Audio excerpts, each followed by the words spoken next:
বাংলাদেশে আমরা কই বেকার, আরে বেকার কিসের? সিজনে এমন কোন বেড়া আছে এই জায়গায় বসে আছে হোটেল ব্যবসা করে নাই? পোলার বিয়া মাইয়ার বিয়া মানুষের দাওয়াত দিয়া টেবিল আর কলম কাগজ নিয়ে বয়ে গেছে। পাবলিক খাইছে 300 টাকা, দিছে 1000 টাকা, ঘরে যায় কিছু দূর 1 কেজি গুস্তুলের সবাই মিলে খেয়ে যেতাম। আরে বহু কথা আমি শুনছি, এরকম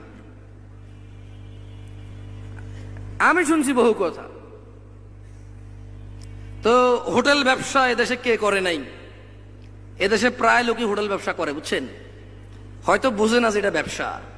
আরো বলে কি, টাকা যখন উঠে লিস্ট তখন বলে কি, এই অমুকে আসছিল, হ্যাঁ আসছিল, কি রে তার পোলার বিয়েতে আমি 2000 টাকা দিলাম, এত কিছু দেয়নি।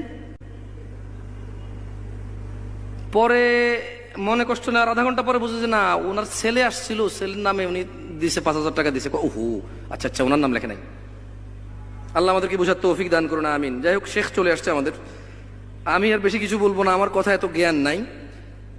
নসিহা আল্লাহ আমাকেও হিদায়ত দিক, আপনাদেরকেও দিক, আমিন।